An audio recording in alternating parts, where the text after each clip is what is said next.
여러분, 요즘 젊은이들은요, 웬만한 말은 다 줄여서 말합니다. 어른들은 이러한 현상들을 부정적으로 생각하실 수도 있지만 긍정적인 측면도 분명 있다는 것입니다. 우리나라에서만 사용되는 신조어들이 있는데요. 그 중에 케미라는 말이 있습니다. 이 케미는 chemistry, 화학이라는 영어 단어를 줄인 말입니다. 케미가 좋다고 하면 호흡이 척척 잘 맞아서 좋은 결과를 만들어내는 관계를 말하고요.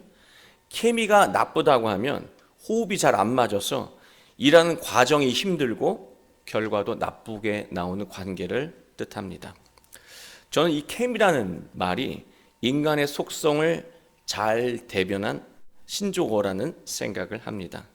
이 케미라는 말이 사용되는 상황을 보면 화학이라는 단어보다는 chemical reaction, 화학 반응이라는 말이 의미상 더 적절하다는 생각을 합니다. 이 화학 반응은요, 우리의 일상에도 쉽게 볼 수 있는데요. 두부를 만드는 과정을 보면 알 수 있습니다. 콩을 맷돌에 갈아서 콩물을 천으로 걸러내고 걸러진 콩물을 팔팔 끓인 후에 뜸을 들입니다. 그리고 그 순간에 무엇을 넣죠? 간수를 넣으면 콩물이 서서히 고체로 변하면서 두부의 형태가 됩니다. 콩물이 소금물과 만나 화학 반응을 일으키면서 새로운 형태로 변화되는 것입니다. 우리는 젊은이들이 만들어낸 이 신조어를 통해서 중요한 진리 하나를 깨닫게 됩니다.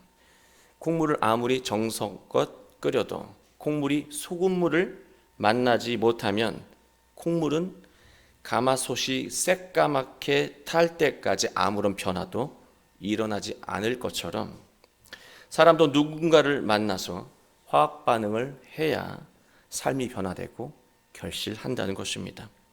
인생의 화학 반응을 일으키는 존재와 만나지 못한 채 살게 되면 인생은 가마솥에서 팔팔 끓는 콩물처럼 수고와 고생만 가득할 뿐 새로운 성장과 발전 그리고 인생의 열매를 맺을 수가 없다는 것입니다. 사람은 예수님을 만나야 인생의 화학 반응이 일어나기 시작합니다. 예수님과 함께 할 때 새로운 길을 발견하게 되고 지금까지 경험하지 못했던 변화를 맛보며 인생의 소중한 결과물을 만들어내기 시작한다는 거예요. 오늘 말씀은 탁월한 능력을 발휘하며 열심히 살았지만 삶의 공허함을 극복하지 못했던 사울이 예수님을 만나면서 새로운 변화를 맞게 되는 내용입니다. 우리 모두 오늘 말씀을 통해서 예수님과 함께하며 인생의 화학 반응을 일으키고 새로운 인생, 새로운 가정, 새로운 교회를 이루어 가시길 주님의 이름으로 축원합니다.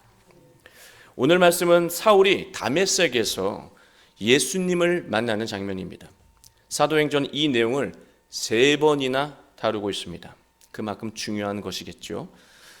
첫 번째 9장은요, 오늘 우리가 나눌 말씀인데 사울이 다메섹에서 예수님을 만나는 장면입니다.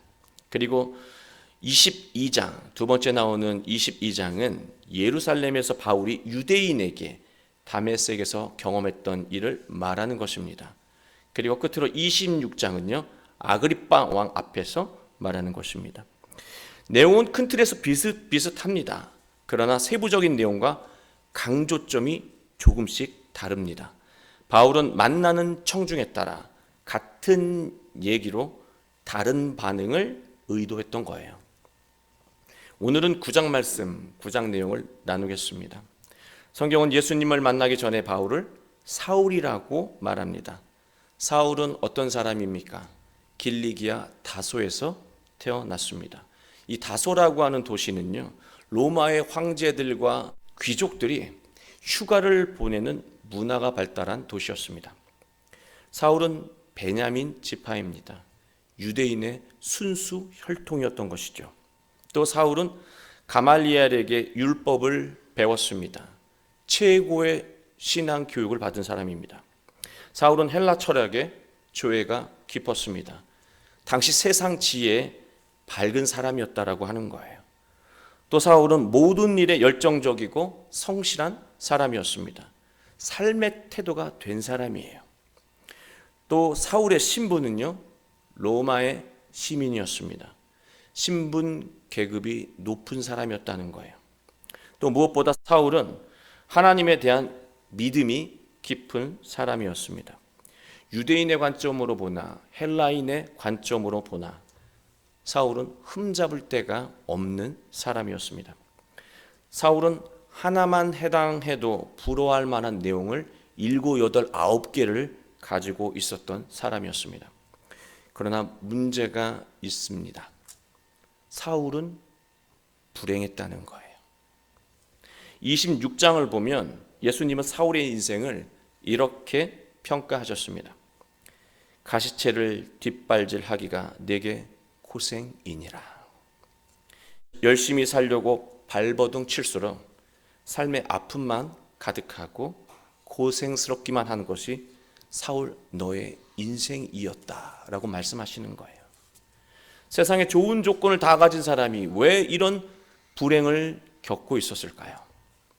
하나만 있어도 그것을 바탕으로 잘 살 수 있을 것 같은데, 좋은 스펙이 될 것 같은데, 모든 것을 가진 사람이 왜 이렇게 불행한 인생을 살고 있었을까요? 사울은 하나님의 율법을 따르지 않는 그리스도인들을 증오했습니다. 그리스도인들이 하나님의 이름을 훼손한다고 생각한 것이죠. 사울은 자신의 모든 능력과 열정을 다해서 그리스도인들을 색출하고 체포하고 고통을 주는 일에 최선을 다했습니다.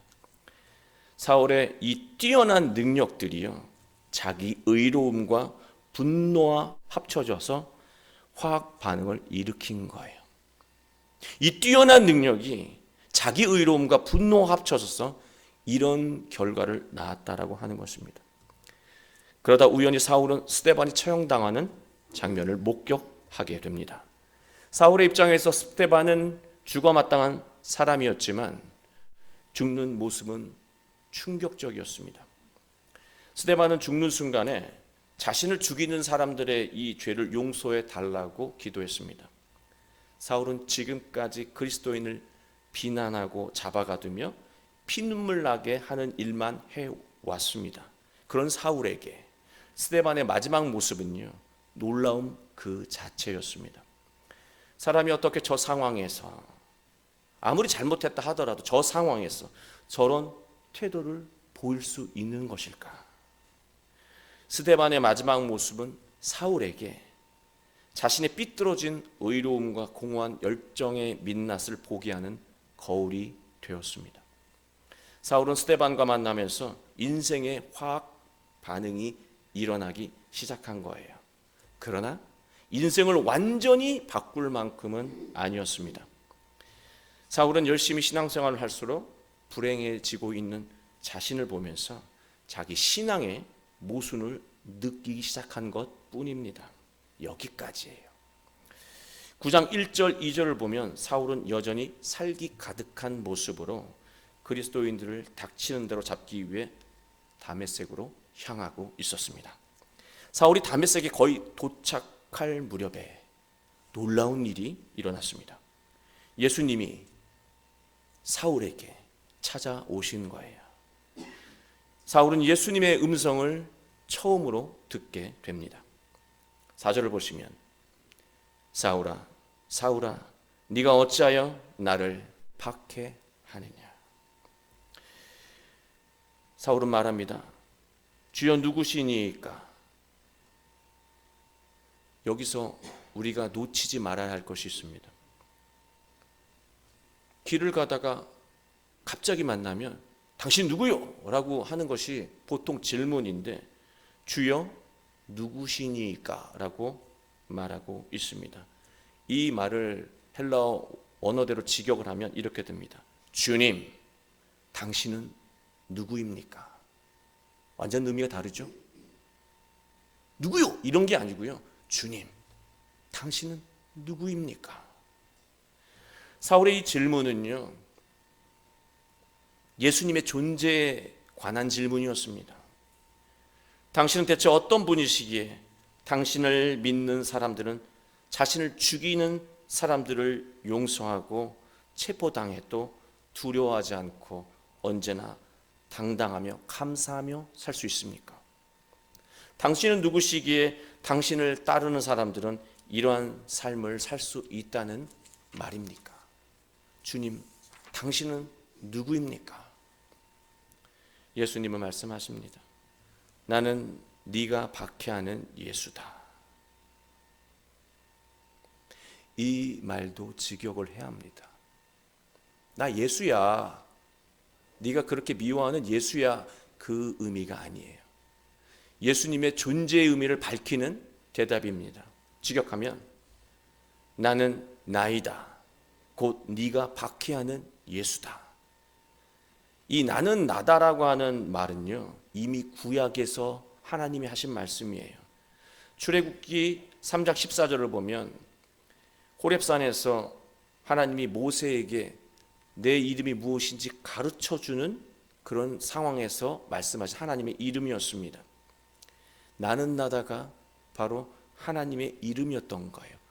사울은 구약과 율법에 능통하고 해박한 지식을 가지고 있었기 때문에 예수님이 지금 하신 말씀이 무엇을 의미하는지 정확하게 알아챌 수 있었습니다.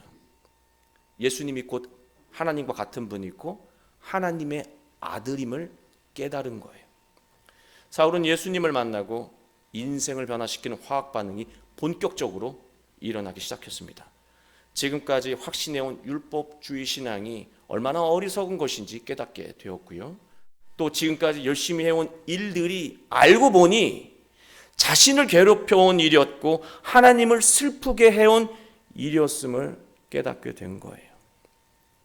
8절 말씀을 보시면 사울이 땅에서 일어나 눈을 떴으나 아무것도 보지 못하고 사람의 손에 끌려 다메섹으로 들어가서 사울은 예수님과 만나자 눈이 깜깜해지는 고통을 겪게 되었습니다. 왜 그랬을까요? 왜 이 과정을 성경은 말하고 있을까요? 신앙이 없는 사람이 이 과정을 보면 예수님 만나는 거 너무 두렵다. 나한테 또 어떤 일이 일어날까? 그런 두려움을 줄 수 있는 본문이에요. 그럼에도 불구하고 왜 이 본문을 이렇게 중요하게 3번이나 성경은 다루고 있는 것일까요? 이 장면에는 중요한 상징 3가지 정도가 담겨 있습니다. 첫 번째는요, 사울은 자신이 빛나고 돋보이는 인생을 살아왔다고 생각해 왔던 거예요. 그러나 예수님을 통해서 자신의 살아온 인생을 돌아보니까요, 자기 인생은요, 빛나는 인생이 아니고요, 돋보이는 인생이 아니고요, 암흑 그 자체였다라고 하는 거예요. 두 번째는 사울은 자신이 세상을 보는 눈이 있다고 생각한 것입니다. 얼마나 똑똑해요. 식견이 있어요. 분별력이 있다고 생각한 거예요. 판단력이 있다고 생각한 거예요. 그래서 그리스도인들을 때려잡는 일이 의롭다고 여긴 거예요. 그러나 예수님을 통해서 보니까요, 자신의 영적인 눈이 잘못됐음을 깨닫게 된 거예요. 또 3번째는요, 사람은 예수님을 통해서 세상을 보고 사람을 봐야 정확히 통찰하고 이해할 수 있다는 거예요. 자녀를 바라볼 때 자신의 경험과 자신의 지식과 세상 사람들의 조언으로 자녀를 보게 되면 자녀를 제대로 키울 수가 없어요. 예수님의 말씀으로 자녀를 온전히 볼 수 있을 때 성장하는 자녀에게 꼭 필요한 것들, 꼭 필요한 말들, 그런 것들을 줄 수 있다라고 하는 것입니다. 우리는 예수님을 만나는 체험을 하게 되면 그 순간부터 완전히 다른 삶이 쫙 펼쳐질 거라고 기대합니다. 그러나 그런 획기적인 삶의 변화는요, 쉽게 일어나지 않습니다. 가끔씩 쉽게 변화되는 그런 분들도 있습니다. 그러나 그게 무조건 좋은 것은 아닙니다. 왜냐하면 쉽게 변화되는 사람은요, 쉽게 되돌아갈 수도 있기 때문입니다. 하나님이 창조하신 모든 피조물들은요, 화학 반응을 일으켜서 한번 변화가 되면은요, 웬만하면 변화되기 전의 모습으로 되돌아가는 게 불가능해요. 한번 변화되면요, 그 변화된 모습으로 계속 유지가 된다는 것이죠. 콩물이 일단 두부가 되면 두부가 다시 콩물이 되는 것이 어려운 것처럼 말입니다. 그러나 사람은 다릅니다. 능력이 뛰어나서일까요? 욕심 때문이죠. 자기 의로움 때문입니다. 예수님을 만나서 변화되어도요, 외부 요인의 영향을 받잖아요. 다시 변화되기 전에 모습으로 되돌아간다는 거예요. 그게 우리들이에요. 오늘 의로워지고 오늘 예수님을 통해서 변화되어도요, 새로운 삶을 시작해도 언제든 다른 요인에 의해서 옛날의 삶으로 돌아갈 수밖에 없는 게 우리의 연약함이라고 하는 거예요. 이것을 알고 있어야 한다는 것입니다. 왜 이런 일이 계속해서 우리에게 일어나는 것일까? 우리도 한번 두부가 되면 계속 그렇게 두부로 되는 것처럼 한번 거룩하게 성화가 되면 계속 그렇게 살면 좋을 텐데 왜 자꾸 이렇게 되돌아가는 일이 일어나는 것일까? 매 순간 예수님과 관계하며 살지 않기 때문입니다. 잠시라도 예수님과 관계가 끊어지잖아요. 신앙의 화학 반응은 그 순간부터 일어나지 않습니다. 또 예수님과 함께 해도요, 막 기도하고 말씀을 묵상하고 막 그렇게 함께 하려고 부단히 애를 써도요, 예수님과 케미가 안 좋잖아요. 아무 일도 일어나지 않아요. 예수님과 케미가 안 좋으면, 예수님과 호흡이 딱딱 맞지 않으면요, 인생에 아무 일도 일어나지 않는다는 거예요. 자기 고집을 부리며 말씀에 순종하지 않으면 복된 변화는 나타나지 않는다는 것이죠. 예수님과 호흡이 딱딱 맞는다는 말은요, 억지로 순종하는 것이 아니라 기쁨으로, 감사함으로 순종하는 것을 의미합니다. 그러한 삶 속에서 예수님과 호흡이 맞고 새로운 삶의 화학 반응이 일어나며 새로운 복된 모습들이 나타난다는 거예요. 예수님과 관계가 끊어지거나 기쁨으로 순종하지 않게 되면 우리는 언제든 불의했던 전의 모습으로 되돌아가거나 신앙의 능력을 경험할 수 없다는 것입니다. 우린 하루에도 여러 번 변화되었다가 되돌아갔다를 반복합니다. 계속 같은 자리에 빙글빙글 맴도는 것이죠. 삶이 성장하지 못하고 늘 그 자리에 정체되는 것입니다.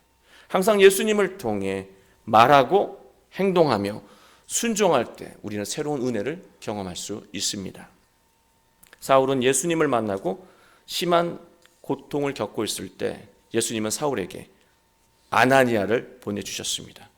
새로운 화학 반응을 일으켜줄 인물을 보내준 거예요. 사울은 아나니아와의 만남을 통해서 다시 눈을 뜨게 되었습니다. 사울은 아나니아를 통해서 예수님을 배우고 복음을 받아들이면서 비로소 세상을 정확히 통찰할 수 있는 건강한 눈을 뜨게 된 것입니다. 바울은 그 이후에 제자들에게 예수님에 관해서 더 배우면서 신앙의 깊이를 더해갔습니다. 바울에게 이 시간은 예수님의 말씀을 마음에 깊이 새기고 또 예수님을 마음 중심에 모시는 과정이 되었습니다. 지금까지 하나님의 이름을 부르며 살았지만 진짜 마음 중심은 자기 의로움이었잖아요. 분노가 마음 중심이었잖아요. 그래서 사람들을 매질하고 잡아들이고 눈물 흘리게 했잖아요. 그 자기 의로움 때문에. 그러나 이제는 그 의로움이 물러가고 예수님이 사울의 인생의 중심이 된 것입니다. 그 이후부터 바울은 평생 예수님을 닮으려고 노력했습니다. 바울은 이 과정을 통해 예수님과 하나가 되어갔습니다. 예수님의 말씀으로 말하고 행동할 때 바로 복된 인생을 경험하게 된 것이죠.